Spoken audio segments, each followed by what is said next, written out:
त्यावेळेस बाळासाहेब ठाकरेंच्या विचारधारेला चॅलेंज करणारा नेता म्हणजे शहीद नेते भाई संगारे आणि त्या नेत्याचा आज स्मृती.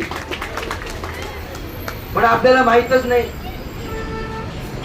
कदाचित जर भाई संगारे आमदार खासदार मंत्री असते तर सगळ्या लोकांनी डोक्यावर घेऊन टाकले असते. अरे पण त्या माणसाने उभ्या आयुष्यामध्ये आपल्या विचारधाराशी कधी कॉम्प्रोमाइजच केलं नाही. भाईंच्या भाषणामध्ये मनोज भाई सांगत होते की कदाचित जर रामदास आठवले यांच्यासोबत भाई संगारेंनी कॉम्प्रोमाइज केलं असतं तर रामदास आठवले जेव्हा त्यांनी जी राज्यमंत्रीची यादी दिली, ज्यामध्ये मला वाटतं भातेकर साहेब पण मंत्री झाले, कदाचित पहिल्या मंत्रीच्या यादीमध्ये पहिल्या मंत्र्याचं नाव हे भाई संगारेंचं असतं. पण भाई संगारे म्हटले, रामदास तू आमच्या आंबेडकरी चळवळीसाठी 40 उमेदवार त्या ठिकाणी माग. जर मागत नसशील तर मला तुझ्यासोबत राहायचं नाही, मी बाहेर पडतो. सत्तेला लात मारणारा नेता हा भाई संगारे होता. सत्तेच्या पाठी लाळ घालणारा नेता भाई संगारे नव्हता.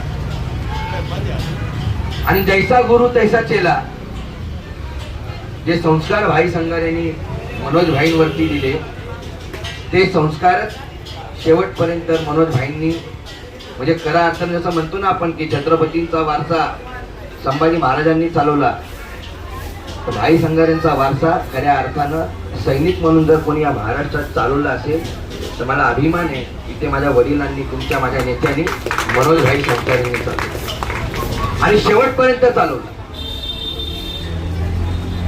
निवडणुका आल्या तर इकडं जायचं, परत दुसऱ्या निवडणुका लागल्या की तिकडं जायचं, याच्या चपला उचलायच्या, त्याला सलाम ठोकायचा, याचे गाडीचे दरवाजे खोलायचे, याचे झेंडे खांद्यावर मिरवायचे. अशा पद्धतीचं राजकारण बाबासाहेबांचं व्यवसाय, आंबेडकरी चळवळीचा व्यवसाय भाई संगारेंनी, मनोज भाई संसारेंनी कधी आयुष्यात केला नाही आणि कदाचित म्हणूनच ते आमदार खासदार बनू शकले नाही.